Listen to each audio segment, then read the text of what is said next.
Started my week of watching games between teams that are going to be facing each other in the playoffs. This video is for Suns versus the Timberwolves, which is obviously the 3-6 matchup. And I got to say, rewatching the regular season games, which was only 3 of them, 2 of them were at Phoenix, 1 was at Minnesota. I walked away from watching these games thinking the Suns were not challenged at all by the Timberwolves. And at no point did I feel like, wow, Minnesota really gave the Phoenix Suns a lot of problems. The Minnesota Timberwolves' identity is defense. Now, I do want to read you what the core Phoenix Suns players are averaging against the Timberwolves in the regular season. We have KD at 22 points, 60% from the field, 44% from 3. Bradley Beal, 25 points, 66% from the field, 88% from 3. The only one with like inefficient numbers out of these 4 guys that I'm going to be listing for you is Devin Booker at 22 points, where he's 42% from the field, 30% from 3. But then you look at the free throws, right? He's getting 7 attempts a game, and you know he's knocking those down. He's at 90%. And then he's got those 8.3 assists. Obviously, we know about Point Devin Booker, kind of just orchestrating the offense, right? Kind of, you can tell, he's kind of just telling guys where to be in the half-court setting. Timberwolves really putting Jaden McDaniels on Devin Booker for the most part, and that pretty much shows in the numbers, right? Kind of Booker still getting what he wants, essentially, just not efficiently doing it so far against these guys. But then you look at a guy like Grayson Allen, 19 points on 56% from the field, 62% from 3, 90% from the free throw line. And the Suns have been defending much better lately. If you look at the last 10 games, they're a top 10 defense. And if you want to laugh at the sample size, here's a list of the teams that they faced in those 10 games. The Nuggets, OKC, Pelicans, Cavs, T-Wolves, Pelicans, Clippers back-to-back, then the Kings, and then the Timberwolves. So all teams that were obviously playoff teams and or play-in teams. So yeah, definitely a tough stretch of games. But they've defended the T-Wolves really well, specifically. So Ant's been really bad against these guys this season, averaging 14.3 points. He's at 31% from the field, 27% from 3. He's at 3.7 assists to his 3.3 turnovers. Cat had a good game and then a bad one, but, I kind of scratched Cat off of this one because obviously he's coming back from injury on that last game. But then when we look at the basketball stuff with this series, right? First quarter starts are disastrous for the Timberwolves. They were down 32-18 to start that first game back in November, right? Then they had those 2 other games in April. The Suns get off to a 15-0 run in that second game in the first quarter. And then in the third game, they go on a 15-6 run to start the first quarter. And they end that quarter 44-22. So it's just, the T-Wolves are just so sloppy with how they start these games. They really dig themselves in some holes that pretty much end up being their demise. Like, these guys, they start off so bad. They don't get into any of the stuff that they want to get into on offense. They're throwing bad passes. A lot of these turnovers and obviously offensive fouls that get called.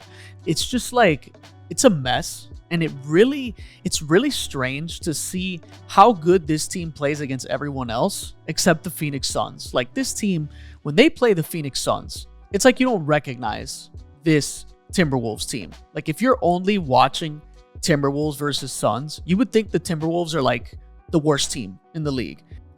They complain about foul calls constantly, right? You get Cat arguing about calls he's not getting, calls that they're calling for KD or Booker or even Bradley Beal.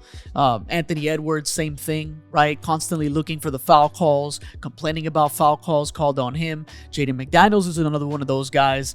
Rudy Gobert is another guy that complains about the calls sometimes, gets into it with the refs, and Gobert has so much to do defensively in this series. Like, he shows on high pick and rolls, right? Because if he doesn't, it's pretty much you're giving shots to a Grayson Allen coming off of a screen, or maybe a Bradley Beal, Devin Booker, KD, right? Eric Gordon, guys that'll make you pay, right? If you do go under on high pick and rolls. Now, Gobert in that case has to show, and when he does, there goes the rim protection for the Minnesota Timberwolves. Then we see weak side cuts. We see swing, right, to weak side.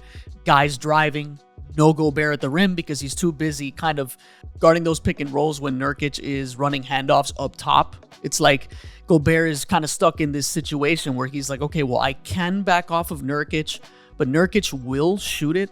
Not that he's going to be this massive three-point threat, but he will take it if he's open. And, that'll keep Gobert honest enough so that he's kind of body to body with Nurkic. And he's not so much worried about the Nurkic shot, but more so just the handoff to a shooter, right? So Gobert is then forced to show on these high screens or high handoffs. And then if they do get the switch on Gobert, it's like, all right, awesome. It's KD versus Gobert. It's Booker versus Gobert. It's Bradley Beal versus Gobert. You could even say Grayson Allen would enjoy having Gobert on him because Grayson Allen, a lot of people paint him as like this catch and shoot guy who like that's all he's going to do. He's going to spot up, just catch passes and shoot threes, but he's going to put the ball down, right? Like if you close out hard on Grayson Allen, he's going to put it down and get to the rim, right? That's going to cause collapses. If you don't collapse, he's going to get to the rim and finish, right? If you foul him when you're coming back on help, it's basically free points for Grayson Allen at the free throw line. So that is a massive problem for this team to figure out, right? Now, Gobert also, if he is in a drop coverage on those pick and rolls, you're giving mid-range jumpers to some of the best mid-range scorers in the league. So it's like, do you really want to give those up as well? They run the Spain pick and roll, the Phoenix Suns, which I'm going to show on the screen. And basically, that second screen that's coming behind Gobert, it's like Gobert has to think, okay, I'm going to have to drop even further back to kind of avoid the screen that's coming behind me, or I'm going to have to just show and blitz that pick and roll. Now, Bradley Beal on one of those plays, very smart, right? Makes good passes out of those blitzes, finds the Nurkic roll, right? And then at that point, there was 2 on the ball in that pick and roll because Gobert decided to show. And now it's like an easy numbers game, right? You'll see on these clips like Anthony Edwards forced to help over from a weak side corner where KD is, and it's a free 3 for KD. So it's like this constant thought process that Gobert has to be put through is very challenging for the Timberwolves. So that's going to be something that's very interesting. Like, do they go away from the Gobert in crunch time, right? Do they just go 5 mobile guys that can switch everything, but then you're giving up rim protection? That's a massive problem that I can see for the Minnesota Timberwolves. I don't know what it feels like to be a Minnesota Timberwolves fan. You're kind of like, wow, this magical season, Timberwolves, extremely fun to watch, have an identity of defense. They're fun to watch even on offense. You get the cat explosion games. You get obviously Anthony Edwards with the posters, with the great, exciting, electrifying game, right? Mike Conley kind of coming back to life, although he's always been pretty relevant. Very solid for this team. You got Nickeil Alexander-Walker off the bench, Jaden McDaniels doing his thing on defense. This team is very fun, and I can't imagine what it feels like to see the one team that seems to have your number, right, be your opponent in the first round. Like, this is what life is like in the West, okay? The 1-8 matchup is going to be OKC versus either the Kings or the Pelicans. Probably going to be the Kings because we don't know if Zion's going to play. I think they already said that he's out. The 2-7 is Nuggets-Lakers, like a rematch of the Western Conference Finals last year. The 3-6 obviously is this one. And the 4-5 is Clippers-Mavs. Like, that is a crazy Western Conference.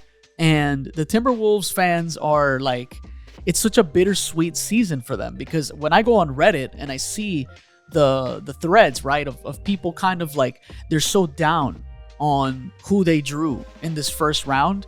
I can't imagine people picking the Timberwolves in this series unless these are people that are like really on the T-Wolves defense train. They're really on the Anthony Edwards train. Like, they think that maybe finally the good old Anthony Edwards evolution or the improvement in the playoffs. Like, we've seen good moments, we've seen some bad moments from him and Kat. So it is going to be interesting to see how this team overcomes such an experienced trio, right? Not together, the Book, Beal, and KD trio, but just their experience in general of either being the guy playing in big games. Obviously, maybe not Bradley Beal so much, but you're dealing with three guys that you're gonna have to put your best defender on one of those guys, right? Like I'm looking at Anthony Edwards guarding KD in a ton of plays throughout those games, right? They start Anthony Edwards on KD. Anthony Edwards doing his best, right? But it's like KD's just going to get what he gets. And that exhaustion of playing defense on KD and just getting scored on over and over again, like as if KD's just alone on those fadeaways. It's like no one's even near him. And some of those shots, Anthony Edwards is all over him. It's just KD being KD. And then it's like after all that work on defense, Anthony Edwards struggling against the length, right? Like the Suns don't get enough credit for how well they defend these Timberwolves. I think people like to chalk it up as the Timberwolves kind of being sloppy, and that's just it. Like they just leave it at that. But I think the Suns have really defended them well. Using that length, like KD switching, Booker playing tough, even Bradley Beal picking up defensively, like Nurkic battling with Gobert. Like Gobert's got so much to handle in this series, and I feel like I'm all over the place, but it just feels like this series is only going to go 6 because of the fact that the Timberwolves have home court advantage. But if they didn't have home court advantage, I would pick the Suns in 5. I have the Suns winning the series in 6. I just think that when you throw Jaden McDaniels at Devin Booker, right, and you maybe contain him to an inefficient night, what are they going to do about KD or Beal or even Grayson Allen attacking closeouts, hitting open shots, hitting contested shots, making his free throws, account for like an Eric Gordon, right? Maybe even Bol, who's like this random wild card factor, right? Another guy that can kind of bother shots, rebound, make shots too. Like it's not like Bol is nobody either on this team. So it's going to be interesting, but I do think we're just going to get a second round rematch between the Suns and the Nuggets, and that's just how I see it.